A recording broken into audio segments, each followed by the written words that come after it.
لیکن ابھی اللہ نے اس شخص کے جسم سے اس کی روح کو نہیں نکالا ہوتا، جس کی وجہ سے وہ واپس زندہ ہو جاتا ہے۔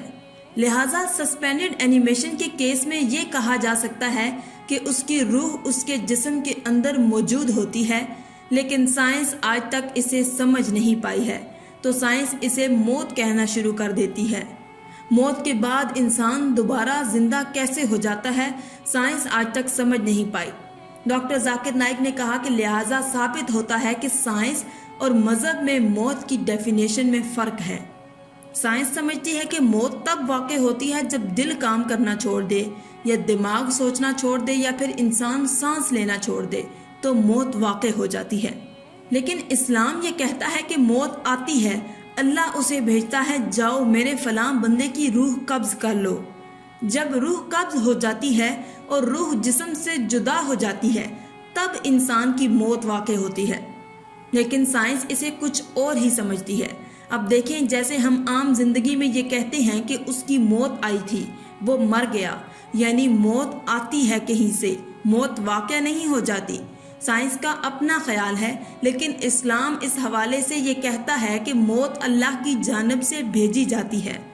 ڈاکٹر ذاکر نائک نے اپنے الفاظ میں وزن پیدا کرتے ہوئے کہا کہ قرآن پاک اور حدیث میں جب بھی موت کا ذکر آیا ہے تو موت کے لیے آنے کا لفظ استعمال کیا گیا ہے، واقع ہونے کا لفظ استعمال نہیں کیا گیا۔ یعنی موت ہو گئی ایسا نہیں کہا، موت آ گئی ایسا کہا گیا ہے۔ ناظرین، ڈاکٹر ذاکر نائک کی اس بات کو وہ ڈاکٹر سمجھ چکا تھا۔ اب اس ڈاکٹر نے ایک اور سوال ڈاکٹر ذاکر نائک کے سامنے رکھ دیا اور کہا کہ اب آپ یہ ثابت کریں اور بتائیں کہ انسان مر جانے کے بعد روز محشر اللہ تعالیٰ کیسے ہماری روح کو ہمارے جسم کے اندر واپس ڈالے گا؟ اللہ یہ بات کیسے جان پائے گا کہ یہ فلاں آدمی کی روح ہے، یہ روح اس آدمی کی ہے؟ اور وہ آدمی اگر ہندو تھا تو وہ تو جلا دیا گیا تھا، اب اس کی راکھ گنگا میں بہہ چکی ہے، اس کی راکھ کے اندر کیسے روح ڈالی جائے گی؟ یا پھر مسلمان کے کیس میں اسے دفنا دیا جاتا ہے، اللہ تعالیٰ کیسے ان سب میں ان کی روحیں ڈالے گا؟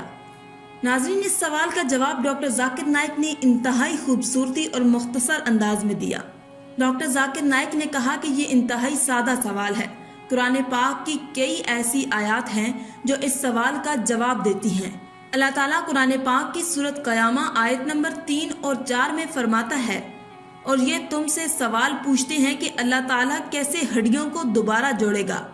اللہ تعالیٰ جواب دیتے ہیں کہ اللہ صرف ہڈیوں کو نہیں جوڑ سکتا، وہ تمہاری انگلیوں کے نشانات کو بھی جوڑ سکتا ہے، وہ بالکل ویسا بنا دے گا جیسا تم دنیا میں تھے۔ ناظرین، ڈاکٹر ذاکر نائک نے اس جملے کو مکمل ہونے کے بعد جب انہوں نے قرآن پاک کی اس آیت کا ترجمہ پڑھا تو پورا حال تالیوں سے گونج اٹھا کہ اللہ تعالیٰ کی شان کتنی عظیم اور نرالی ہے کہ وہ ہماری انگلیوں کے نشانات بھی دوبارہ بنا سکتا ہے۔ سبحان اللہ۔ ڈاکٹر ذاکر نائک نے کہا کہ سائنس نے تو ابھی اس سے سمجھنا شروع کیا ہے، لیکن قرآن پاک نے اسے ہمیں 1400 سال پہلے بتا دیا ہے۔ سائنس نے 1880 میں سر فروزن گولڈن نے کہا تھا کہ ہماری انگلیوں کے نشانات پوری دنیا کے انسانوں کے فنگر پرنٹس دیکھ لیں تو وہ ان سے مختلف ہیں۔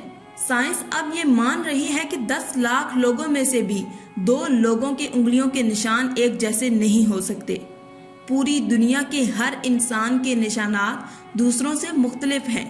یہ اللہ تعالیٰ نے کیسے بنایا ہے؟ اور جو اللہ تعالیٰ کی ذات یہ فرما رہی ہے کہ وہ ان انگلیوں کے نشانات کو ویسا ہی بنا سکتا ہے، تو وہ انسان کے جسم کے اندر ان کی روحیں بھی دوبارہ ڈال سکتا ہے۔ ناظرین، اس وقت دنیا کی آبادی 6.5 ارب ہے۔ آج سے پہلے کتنے انسان آئے اور چلے گئے، آج کے بعد کتنے انسان آئیں گے اور چلے جائیں گے، اللہ تعالیٰ ان سب کے فنگر پرنٹس ویسے ہی بنا سکتے ہیں، اور یہ بات قرآن پاک میں 1400 سال پہلے بتا دی گئی تھی۔ تو اس خدا کے لیے ہماری روح اور ہماری روح کو ہمارے جسم میں واپس ڈالنا کیسے مشکل کام ہو سکتا ہے؟ ناظرین، یقیناً آپ کو بھی یہ بات ضرور سمجھ آ گئی ہوگی کہ اللہ پاک کے لیے کوئی کام مشکل نہیں۔ اس نے ہم سب کو پیدا کیا ہے اور وہ مرنے کے بعد ہمیں دوبارہ زندہ بھی کرے گا۔ بے شک اللہ ہر چیز پر قادر ہے۔ آخر میں اللہ پاک سے دعا ہے کہ اللہ پاک ہمیں نیک اعمال کرنے اور برائی سے بچنے کی توفیق عطا فرمائے، آمین۔ آج کی اس ویڈیو میں تھا بس اتنا ہی۔ مزید اسلامی ویڈیوز حاصل کرنے کے لیے اللہ کی شان چینل کو سبسکرائب کر دیں اور ساتھ میں موجود بیل کے آئیکن کو دبا کر آل پر کلک کر دیں۔ شکریہ۔